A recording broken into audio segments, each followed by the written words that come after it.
If you're interested in our future events, follow us on Instagram at Millie_group for updates. So here's how today's panel is going to look.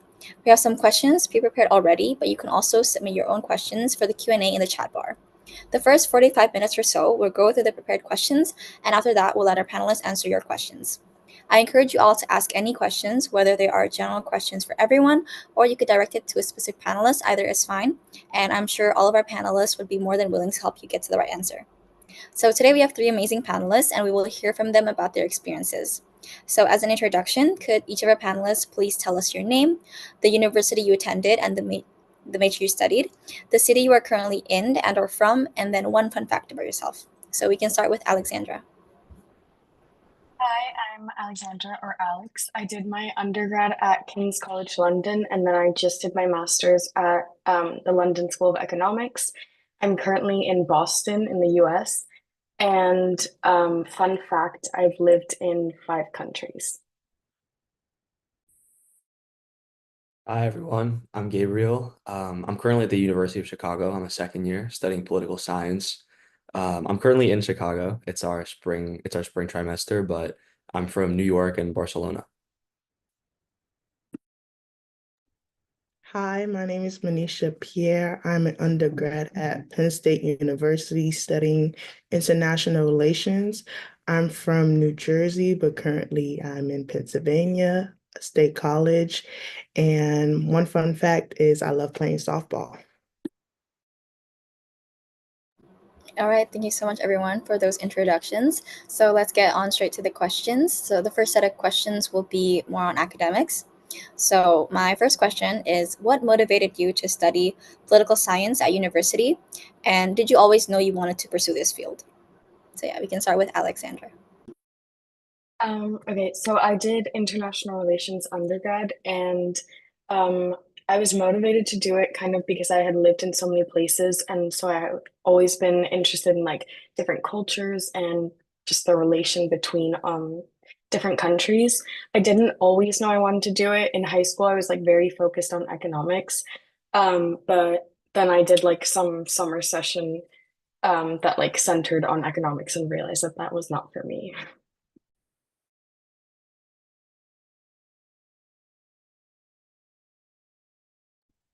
So why did I want to study political science? Well, I came into university, I came into undergrad pretty undecided. Here at U Chicago, we have a core curriculum, so you kind of do a whole host of general education requirements before you actually get into your major. And I took a social sciences class about democracy, so that was really a class about political theory. We read authors like Hobbes, like Locke, Aristotle, Plato, and I just really fell in love with political science, understanding how the state and the world around me works, and so I decided to pursue that.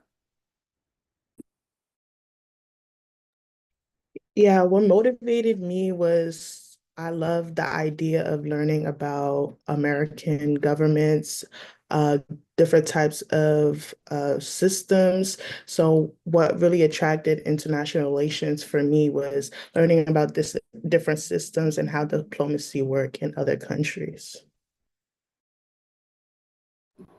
Okay, great. So my next question is, what pre-university program did you do in high school?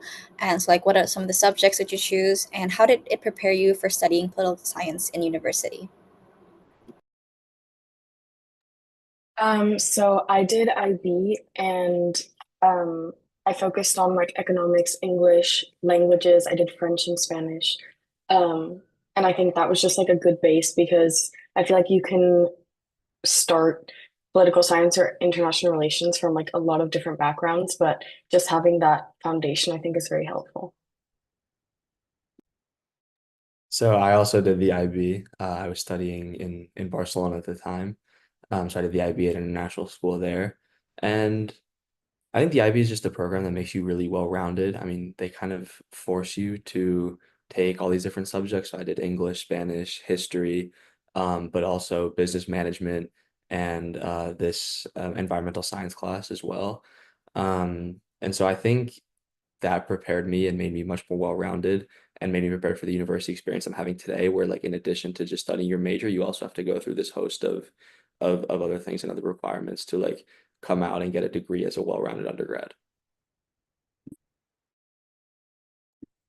For me, I went to a CTE, a career and technical education high school where my major, in a sense, was law and public safety, but focusing more on law, where I took AP classes and had a dual enrollment with Seton Hall University, where I got the experience to complete college courses, which built up that foundation. Also having language class. At the time, I was taking Spanish, and yeah. All right, great. So continuing on with that, how did you prepare for university applications? Because I know we have some from the like going to the UK and some in the US. So could you talk more like the documents you needed, like your personal statements and common app essays like that? So I didn't apply to the US, but I had a lot of friends that were, so I kind of am aware how the process goes.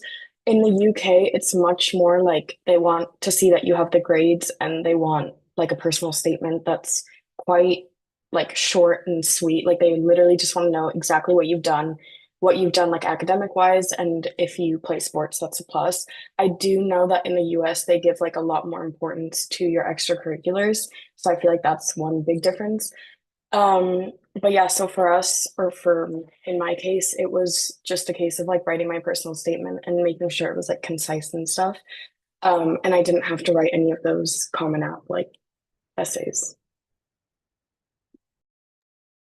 So as Alexandra alluded to, like in the States, they are really looking for a well-rounded application, which, is good in some ways, as it means you're not totally dependent on what grades you get in high school, but you also like there is also a lot more you have to focus on in high school to be able to have a well-rounded application. So, I mean, high school GPA or whatever score you get in the IB is very important, but on top of that, you're also going to want to add a good ACT or SAT score. You're going to want to add interesting extracurriculars like sports or maybe some volunteering opportunities.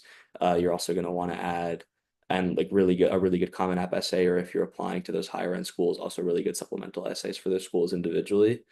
And I'm of the mind that this is really something that's just really hard to do on your own. I mean, there are 4,000 American universities, and it's hard to figure out where you want to go. So I think it's just crucially important to find people, to reach out to people, like find mentors to help you out. Especially, I think the most important thing for me was like really narrowing down the list of schools.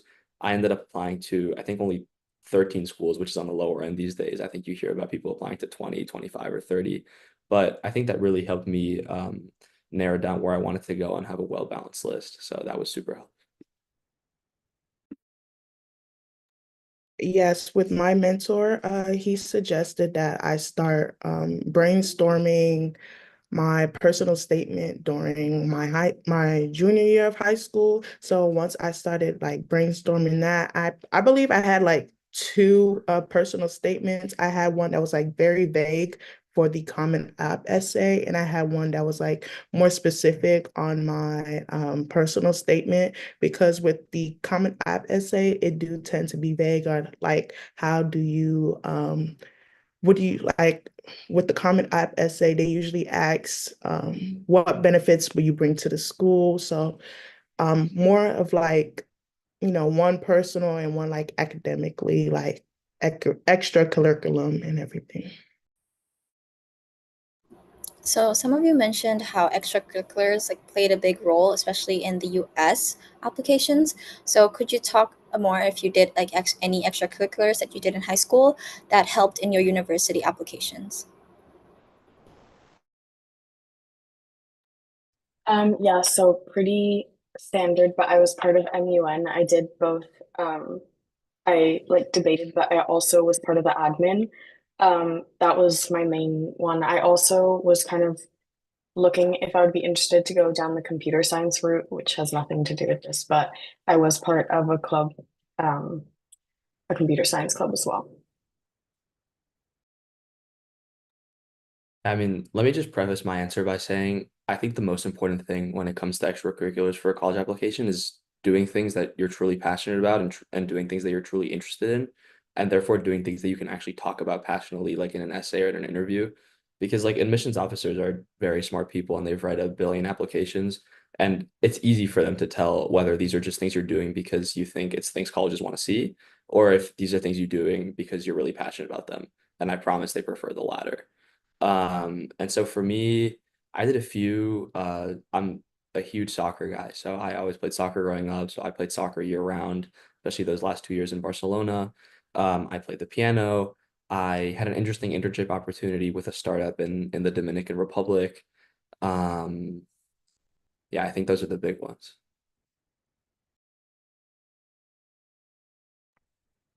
For me, I played softball. I participated in mock trial where we had competition statewide. I was, my first year, I was an understudy attorney, and my last 3 years, I was main witness and I competed. Also, with that being said, I also organized a voter registration drive at my high school. So at the time, it's just like a little classroom of us and we came together to do the registration drive.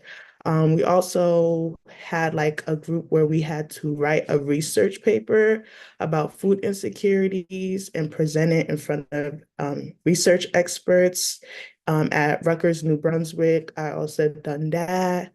Also, also organized, it was a group of me, these students, we organized teaching middle school students how to do a mock trial within a 2 week span. But other than that, I also believe extracurriculum and volunteering too. They also focus on that also. All right, great, thank you. So the next question is, why did you pick your university, and do you think it is a good fit for political science? I chose King's because they have like a really good rating for their war studies department, which is what the international relations program is in. I think it's a really good university for international relations. They have a very good like historical basis, and a lot of the classes are very history oriented. So keep that in mind if you're interested in that. Um, but yeah, I think it was a really good base. I think a lot of people do what I did, which is undergrad at King's and then do their masters at LSE. And I think that's a really good mix. I mean, what initially drew me to the University of Chicago was just the breadth of incredible programs that there are here. And U Chicago is a great school across disciplines. And one of the fascinating things about U Chicago is it's a large research university. So we have 15,000 graduate students, but it is a relatively mid-sized undergraduate university. So we have between 7 and 8,000 undergrads every year. So this means you're able to take advantage of like the vast resources of a large research university with also like a mid-sized and intimate campus culture. And like now I'm doing a BA in political science, and like the political science department here is just really, really superb. I mean, you have like world-renowned scholars like international realists John Mearsheimer and Robert Pape. And like the social sciences department here is like constantly putting out new research, new publications, and there is really such a breadth of opportunity here at U Chicago to do things you just can't do in other places. Yes, the reason why I chose Penn State because it does come with a lot of benefits, especially main campus, which is University Park. One of the benefits that I really liked the most was it being the number one alumni connection in the entire world, which has its benefits in whatever field you're studying in. Also, it has a great community, like it's lively. Also, it has great programs within the liberal arts college itself.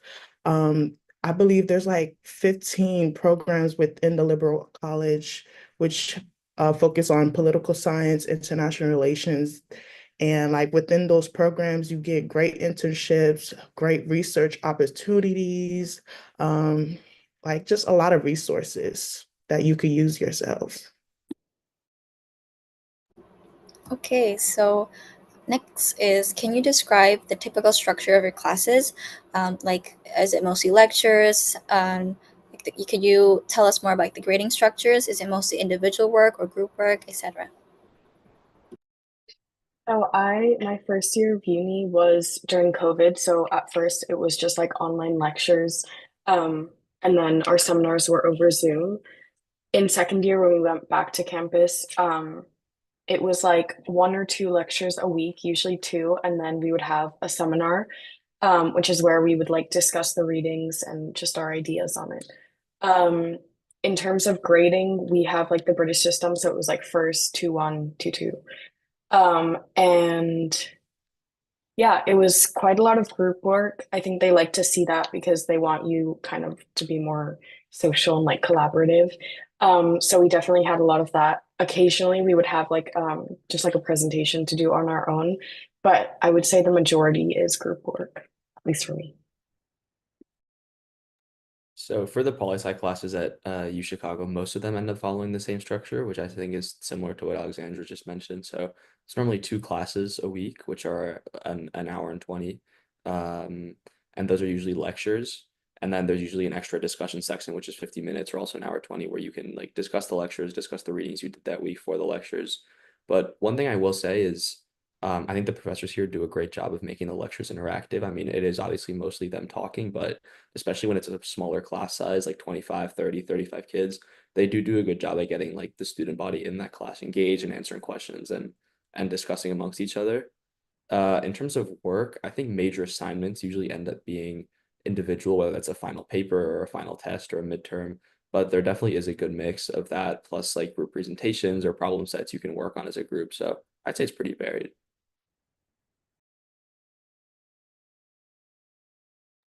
Yes, I totally agree. At Penn State, my classes, my first year and my second year, there are like lectures and seminar. Usually, yes, like an hour and 20. The seminar is usually like 45 minutes, 30 to 45 minutes. And usually the work is individually. We also do group projects. Certain classes, some like our final had to deal with last year's final had to deal with a group project. So it really depends on the teacher. And then the grading also, some of it is pretty similar to high school work. I did have this macroeconomics class where grading was based on our economic books, which was a new system for me. But once you learn the new grading system for different teachers, you'll get the hang of it. All right, great. So my next question is, have you joined any like student organizations or societies since you joined university? And if you did, how did it help you develop your like interests in political science or helped you overall grow as a person? Yeah, so when I was at King's, I joined the Brazil Institute. It was like I guess it wasn't a club, it was just like a whole section of the university. And that's because one of my lecturers, what my Latin America lecturer was the director of that. And so he helped me a lot kind of get involved. I it really helped shape like my university experience because in the end I wrote my dissertation on um the Brazilian state and how they facilitated the rise of the PCC and its transnational success. They're one of like the main criminal organizations in Brazil. So it definitely like sparked that interest.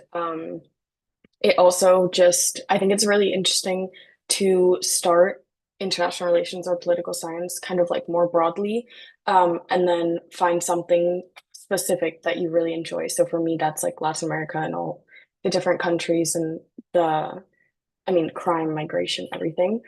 Um, so yeah, I think that was like something that really shaped my university experience. And then I kind of like moved that on to my master's program where I focused on El Salvador. But yeah, just So here in Chicago, there's been two student organizations I've been a part of heavily. The first is The Gate, which is our political review, political magazine here at U Chicago. I started out as just an opinion columnist or writing opinion pieces, and this year I'm the editor of the opinion section for our magazine. And I think this is, I mean, apart from, as an opportunity to meet like-minded students, meet new people, and like interact with peers outside of my classes, I think it's been like really great for my development and in terms of my interest in political science. I think one of the great things about writing for a student publication is it forces you and exposes you to a totally different type of writing than the one you're doing for class normally. These aren't formal essays, these aren't research papers, these aren't dissertations. Like these are journalistic pieces, opinion articles, ones where you're really able to like cut your teeth and test your opinions out there against the rest of the world. So last year I focused mainly on U.S. foreign policy. I wrote some articles on how the U.S. can compete with China in terms of the Belt and Road Initiative. I wrote an article about like multipolarity with India and China, um, and how the U.S. should approach a new multipolar world order. And so I think that's been really, really great for me.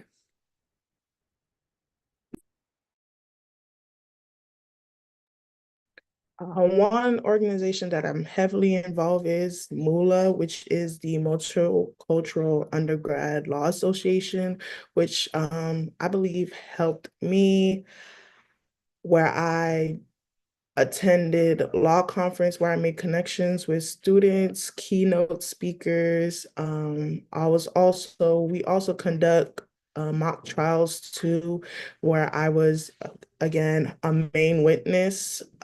And overall, I just feel like MULA helped my confidence more because I guess you could say I'm like a shy, reserved person, but ever since joining MULA, I'm been more outspoken than normally, and like joining clubs that will help you like speak out more, show your interest more is a plus. All right, that was great. So, my next question is, what has been like some of your favorite parts of university life and some of your least favorite parts of university life? Um, I'd say the community is my favorite part. I think just like building a community and meeting and learning about different cultures and just people that you wouldn't have met at high school or like before, I guess. Um, Least favorite part, I'm not sure. For me, I guess, I mean, I did my university in London, but I had 1 year abroad in California. So I kind of have like the city and campus life like experience. I'd say in terms of city life, something that I would take into account if you are looking to study in London is that it's very different to be on campus than to just be like in a city because basically you're going to like class and then you have the option to go to anywhere like on the campus that's around the city.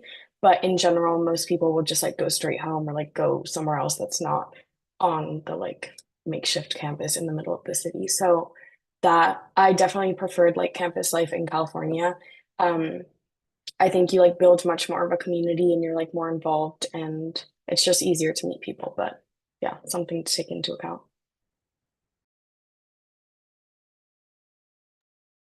Yeah, I mean, this is a bit of a cheesy answer, but I would say my favorite thing is definitely the people. I mean, at institutions, whether it's Penn State, whether it's King's LSE, whether it's U Chicago, I mean, these are institutions that attract great, incredible, interesting people, right? And so I just think, and it's like not just great, incredible, interesting people, but a massive breadth of these people, right? Like you meet people from all 50 states, you meet people from countries all around the world who are interesting, engaging, who want to talk to you, who want to meet you, who like are able to impart wisdom and knowledge and who are just fun to hang out with.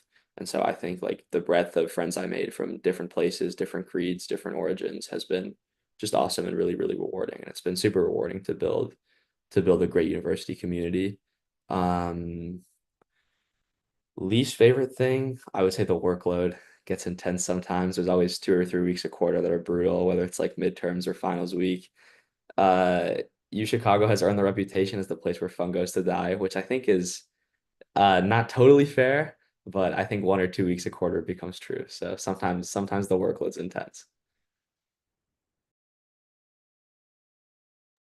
My favorite thing about staying on campus is definitely the community. If you do know Penn State, it's like a lively campus. It's very diverse too. So every day it's definitely something new. You're learning about a lot of different cultures like every single day.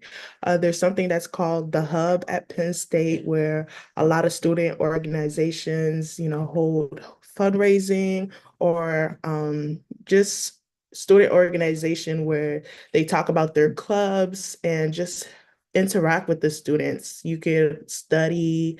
There's never a dull moment for sure at Penn State. My least favorite thing, I could say, mm, I don't really know, but I'm from, I would say the food. Yeah, like dining hall food. It's not my favorite. I'd rather have a home cooked meal, but sadly, I'm 3.5 hours away from home, so whatever suffice. All right, that was really great. So Gabriel mentioned like about intense workload.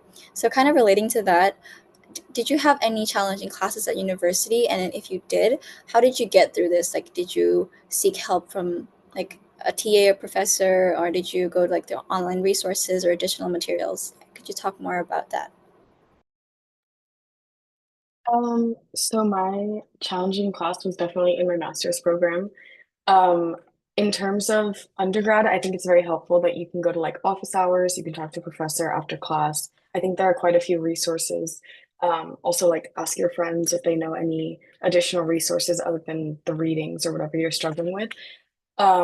In terms of my master's program, I mean, it's the same. You can go speak to your professors after. Um, for me, it was my qualitative class. It was like a lot of, um, it wasn't math, but it was definitely more math oriented that I'm used to. And yeah, so that's something I struggled with. But I do think that in university, there's like quite a few resources just to help you out and like get you through it. Yeah, I mean, just really echoing Alexandra here. Like at universities like the ones we're at, they are full, full of resources for you to take advantage of. Like if you're struggling in a classroom, a class is hard for you. I mean, like professors and TAs are literally getting paid to help you, and they are smarter than you. So you should go to them if you need help because they will know how to help. Like in all likelihood, they will know how to help you and they will find a way to help you. I mean, apart from that, also, at least at U Chicago, we have like writing supplement programs and other tutoring supplement programs that you can go to if you need help for specific classes where either grad students, professors, or other underclassmen will help you out with some of that stuff. I've also found that like, as high achieving high schoolers, it's really tempting to do everything.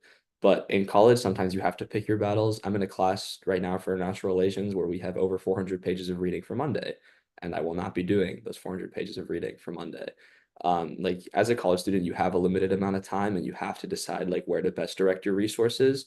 And I think at the end of the day, it's about like learning how to manage workload and like knowing where to put your effort and knowing where your effort needs to go in order for you to succeed, whereas trying to really get everything done to the best of your ability, because sometimes that works, but sometimes that's just not possible.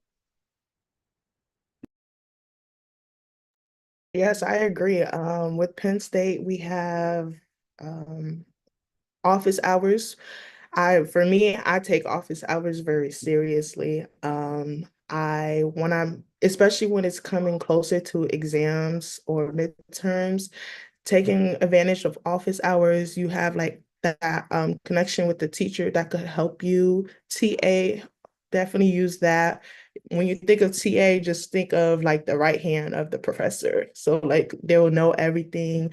At Penn State, we also have like tutoring, also writing centers to help you, different resources that you can use. You just have to like use them. Like, don't be scared to like not use your resources because it's really important and it's very helpful too.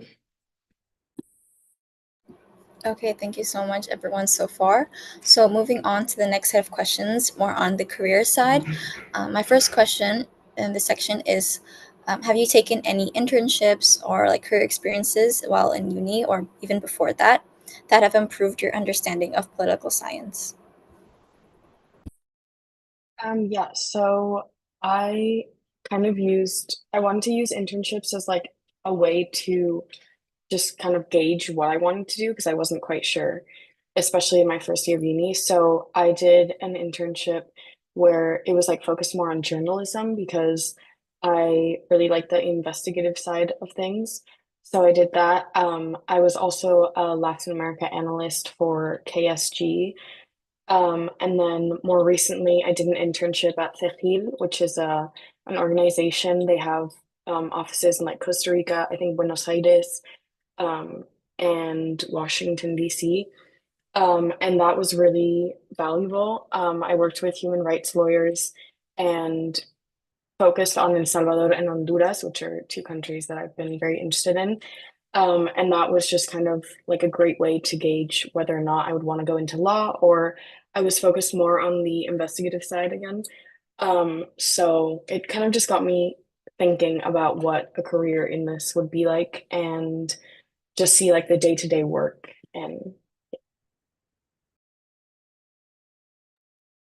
Yeah, I mean, parroting Alexandra again, I think internships are really a fantastic way of doing exactly what you said, like actually getting exposed to what life in the workforce is like and what life in specific industries in the day-to-day is really like. Because university is great and you learn a tremendous amount, but life in the workforce and life in the workplace is really very, very different than your day-to-day at college is going to be. And so I think especially if you come in like not 100, like with an interest in a certain field, but not 100% sure what you want to do, like summer internships or even internships like during the academic school year are really a fantastic way to like narrow your interests, and talk to stakeholders and talk to important people in different fields and like gain a better understanding of what the day-to-day could really be like for you if you choose to go down that route. One great internship I've done, I did this last summer. I was working for the Consulate General of Switzerland here in Chicago. So that was a very public diplomacy and like economic and trade relations oriented internship. So I definitely learned a lot about the world of public diplomacy, public outreach, and like foreign investment into different countries. Yes, with internship, it shows your like if you really comprehend what was taught to you at school, if that has to deal with, you political science. For me, I have an internship that I'm currently doing now. It's called the Advanced Group, where where we focus on lobbying, communication, and helping political campaigns with nonprofits. And with that, it is giving me a lot of like insight. This is like my first internship. So it shows me what I have to prepare for in the future if I do want more internship or job career wise, but definitely like internships, it shows you, it prepares you for the real world. Like yes, the classroom they teach you it, but internship they show you it. You have to go through the process. Okay, while on the topic of working in political science related fields, what are some of your favorite things and then least favorite things of working in that field specifically? Okay, so my favorite, I think, is probably like the global awareness that it gives you, regardless of if you're focusing on like a specific region or, I mean, the whole world. I think it's really valuable to have that awareness and to be able to engage in conversations about like politics, economics, everything kind of that affects us. Um, and I'd say my least favorite thing is probably the polarization that it can cause. I think a lot of people tend to like swing very extremely to a certain opinion or just perspective on something. And I think, especially in university, it's very valuable to be open-minded. And even if you're coming from a background where you're very used to like one specific idea or opinion, kind of being open to meeting other cultures, accepting what they have to say or like their kind of take on something. So, yeah. I'd say my favorite thing about working in political science related fields is like you feel important. You feel like you're making a difference. Like you feel like you're really affecting change somewhere. Um, like whether you're working on economic or trade policy, social welfare policy, like international relations and geopolitics, whatever that may be, like your work or the things you're contributing to like truly have a tangible effect on the everyday lives of like you or people around you or like your county, your community, your nation as a whole. And I think that's a powerful feeling to feel like you're working on something and you're truly contributing. And if it's something you're truly passionate about and making the world or your community a better, safer, like more prosperous place. Um, yeah, that's about it. Yeah, to piggyback off Gabriel, I completely agree with like like making a change. Like every single time where I with my internship that I have my work to do, I go back at the end of the day and just like, wow, like I really made a difference. Like I helped this organization or this specific client, and it's just that's a good feeling. Usually within like a political science field, people normally do it for the money, but if you're really here like to make change, like you'll feel great. One least favorite thing I could say is as of right now I don't have one, so that's a good thing. Okay, thank you so much. So, what was your experience with the job market, or in this case, trying to find internships in political science? Was it competitive, and was it hard to obtain? Or yeah, could you just talk more about how difficult or how easy it was to find internships? I think internships are pretty like competitive anywhere just because everyone kind of wants to add them to their CV or experience it to kind of gauge what it would be like. Um, I would say my like number one tip is just to send out as many applications as possible, especially for like a summer internship, just because you lose nothing. It's good experience to like be writing your CV and cover letters and stuff. Um, I think if you find an internship that you're like very interested in, so in my case, the Khil, um, I would say that it was like easier just because I thought or I found myself like writing the personal statements and the answers to like the interview questions and stuff quite easily just because I was like genuinely so excited and so interested in it. And I think that they kind of saw that as well. So I would just try and pick like as specifically as possible things that you want to do, but also just send a lot just to increase your chances.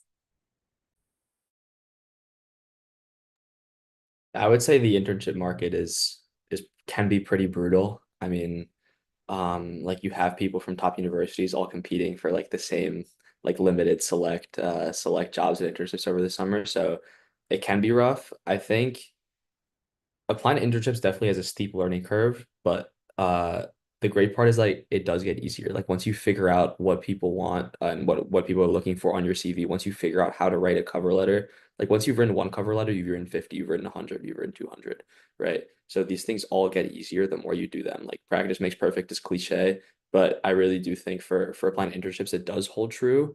And then also like echoing Alexandra here, like one of the tricky things about applying to internships is like you have to balance both quality and quantity. Like if you just apply to 5 internships, that's probably not enough. I think I applied to 80 last year and got like 4 or 5 interviews. So it definitely is a numbers game just because of like how many people and how many smart people you are competing against for these same roles. Like you do want to be sending out a decent amount just to increase your chances of getting your foot in the door. But at the same time, like especially if they're things you're passionate about, like you do want to take your time, curate those cover letters, curate your resume, make sure like you're saying the right things and you're really demonstrating your interest and your passion for whatever it is you're applying for. But so in conclusion, like that was a wordy answer. It is tough, but it does get easier and people usually do end up somewhere they want to be. So Yeah, for me, I don't know why I thought it, but I thought applying to internships was going to be somewhat easy, almost like a job search. Like if you're, looking for a summer job, it's not. And it was very a humbling experience for me, when you do get denied. But if you do keep applying and applying and with the cover letter being more specific on how your experience or characteristics can help the company, well, you will definitely get it. But it's really hard. But if you know you have the experience to do it, the role, and you keep applying and having like hope, you're gonna get it for sure. Okay, so moving on. What key skills do you think are required to succeed in a career related to political science? I think communication is probably the most important, and with that comes like being open-minded, being like open to collaborate with people from different places and with different opinions. Um, I'd say, I mean, it depends like what specifically you want to specialize in, but usually being like quite a good analyst, um, and like forward thinking in case, or like in the case that you're looking at geopolitical issues or, um, yeah, I mean, quite broad, but I'd say those are the most important. Think in addition to the skills Alexandra mentioned, I think writing is super key. Like if you work in a political science related field, you are going to be writing all the time. And that sounds basic, but like whether it's, internal memos, diplomatic cables, like a research paper for a think tank, right? A policy brief, a white paper, like if you do law, like a law brief, right? Writing is key. And so figuring out like how to tailor your writing to different situations, writing quickly and concisely, but also like managing to like communicate your ideas in an effective manner without being overly wordy. Like this is a tough skill to acquire and to learn, but it is one that is absolutely invaluable. And so I think like especially in your years at university, like if you're doing like take the opportunities you can to like write theses, write dissertations, write essays, but also like write opinion articles, write journalistic pieces, because all those skills are going to serve you invaluably moving forward. Yeah, and I also one skill is researching. Every day, like laws and policies are being removed or added, and you have to see how that affects different groups around the world. And you can't just look at one article and just be like, okay, yeah, I'm done. No, you have to like look through five to 10 articles, come up with like a conclusion to all articles, compare and contrast, and like researching it's you have to be in depth in a sense. So that's also one skill that you need to have in political science. All right. So Alexandra mentioned a little bit on like specializations in political science. So could you all talk more about like the different aspects of political science that you can specialize in, and how would someone like choose it and like decide on one? Yeah, so I feel like, well, in my undergrad experience, they asked us to like focus on a specific region, and so I chose Latin America because I'm Spanish and I've just always been drawn to Latin America, South America especially, but also like the Northern Triangle. And yeah, so I did like a group project on El Salvador in first year, and that's kind of what sparked my interest in that. Um, so for me, it was a case of like region. I think you can also just specialize in um, there's also like the war studies aspect, there's like the international relations, political science. I feel like there's so many routes you can go down, but it's just a case of like trying them out, seeing what you're drawn to, what interests you most, and kind of like following through with that. But yeah, so mine was Latin America. I think the biggest divide in political science is a hugely broad umbrella, but I think the biggest divide I've seen so far, in the past I've seen people go down is probably between like national politics or international politics, international relations, and geopolitics. So in terms of national politics, I mean that's also a huge umbrella, but there you can go down like specific policies, like if you want to work in education, social welfare, economic policy, infrastructure policy, right? If you want to work in electoral politics, working on campaigns or working in an office on the Hill, all those types of things, or you can go the international route where you're focusing much less on like specific legislation and national politics and more on like international systems, international relations, things like that. And like Alexandra said, I think it's just a matter of going out and trying things, whether it's taking different classes, doing different internships, like just exploring your interests in different ways, because it is a big field and it is important to narrow down what you want to do. But I think like through just experience and practice, like you do get there.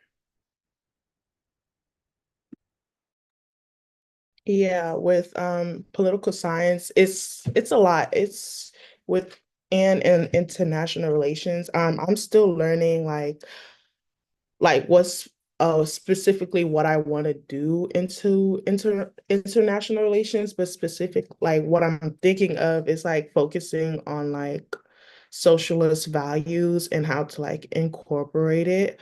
But overall, you do have to experience, take classes, do your research on like different specialization. All right, so my next question is, what do you think is one of the biggest misconceptions about political science majors and careers?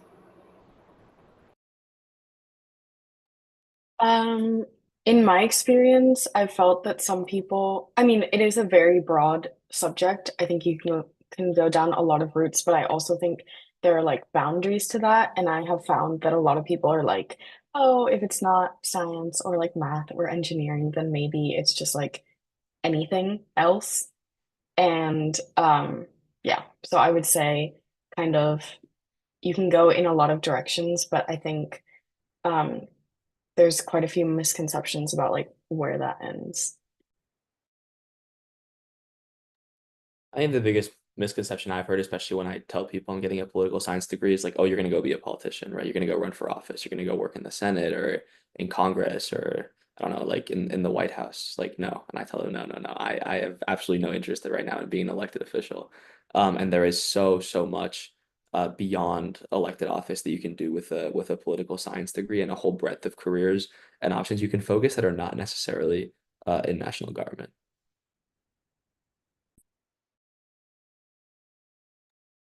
Yeah, when I tell people that I'm studying international relations, they think, okay, you want to work in an embassy, and it's just like, no, I don't want to work in an embassy. To be honest, I just like the subject, like not even like the subject. It's just the reason why I chose it. It was because I felt like, in a sense, I can incorporate socialist policies into American policies and try to help like with I'm really focused on the human development index. So with that, it's just your interest in how like you can make change to it. It doesn't have to like you don't have to be politically involved, as Gabriel said. All right, so following on with that, there is a stereotype that studying political science is not as practical as other fields. What would you say to this stereotype? Like, how would you defend your study? I feel like a lot of people usually have like opinions where they're like, oh, you might not be able to change anything, so what's the point? And I feel like you can kind of apply that to a lot of different fields like science or like a major breakthrough in medicine, anything. I feel like that is just the wrong mindset to have in any field, basically, or like in life. So I would just say like if you're interested in something, go for it, try as hard as you can, work for it.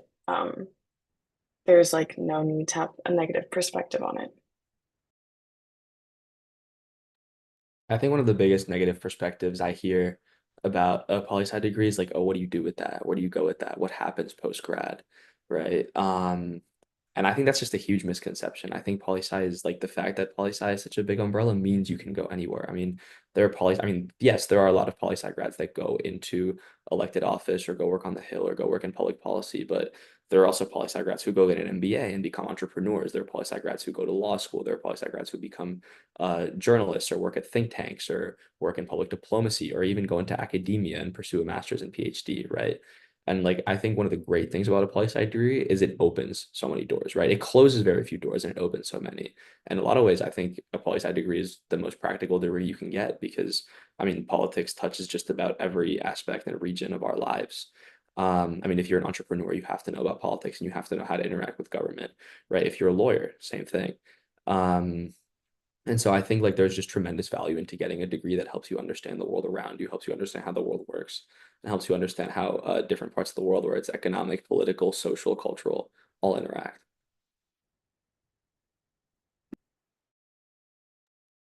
Oh yeah. One negative misconception is some people think like if you do get into the political science, you're only doing it to become a lawyer. And that's not always the route, as Gabriel said. You can become do think tanks. It's just in a sense, you don't have to, it doesn't you joining political science is not you becoming a lawyer. Now, like till now, like I don't know if I want to become a lawyer. And I'm doing international relations. And to be honest, I don't know if I want to be within the governmental field of it. It's just that's one negative misconception. Okay, so based on your experience, do you think education or experience is more important in like for your career? For your career, I would definitely say that experience is much more valuable. I think it doesn't mean that the education itself is invaluable. I learned a lot, especially in like my last year of uni and during my master's, and I think that was like indispensable, obviously. But I do think that like the case of applying that in an internship or in a job, um, kind of in the real world gives you the experience that you need to understand like once you take it out of the textbook or the reading, like what is it actually going to be like? What are you going to be faced with? um like people that you have to work with different opinions, etc. It kind of just like molds it all together and really gives you the actual what it's actually going to be like. And I'm of the mind that one can truly not exist without the other, right? Like education with no experience later on is sort of useless because then you're learning all these things and you have nowhere to apply them to, right? Like you have all these concepts, you have all this knowledge, but then it's useful to have experience to then be able to apply what you've learned and actually in the real world to affect change. But experience also cannot exist without education because you cannot go into the workforce and you cannot go have those real life experiences without having like a certain level of education beforehand and without understanding certain things about your field beforehand. And so I would say like both truly complement each other. If I had to pick one that was more important, I probably would go experience just because like that is what you are going to be doing for the future and like exposing yourself to the experience in the workforce is really valuable. But I really think both are invaluable and both complement one another.